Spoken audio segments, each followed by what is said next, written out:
may have seen some pretty shocking headlines recently saying that BART could consider cutting weekend service as it's facing a massive fiscal cliff. This prompted BART board president Rebecca Saltzman to take to Twitter to respond to questions about whether or not BART is going to be cutting service. So during the pandemic, ridership on BART took a super big hit. BART ridership accounts for 20% of the agency's budget. Ridership is only at 33% of what it was before COVID. So over the past 3 years during the pandemic, BART and other major transit agencies in the Bay Area have been relying on state and federal funding to fill in that gap in their budget while ridership is down.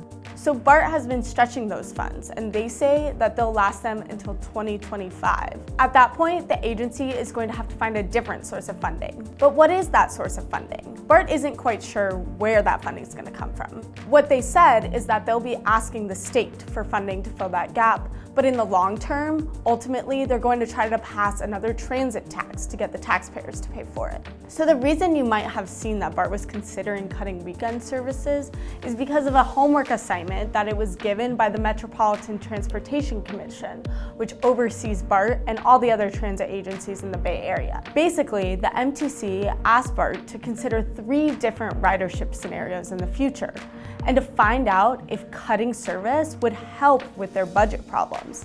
What the agency found is that it won't. But what's at stake if they don't find a more sustainable source of funding is the future of our regional transit system and the necessary means of transportation for thousands of Bay Area residents who rely on the system every day.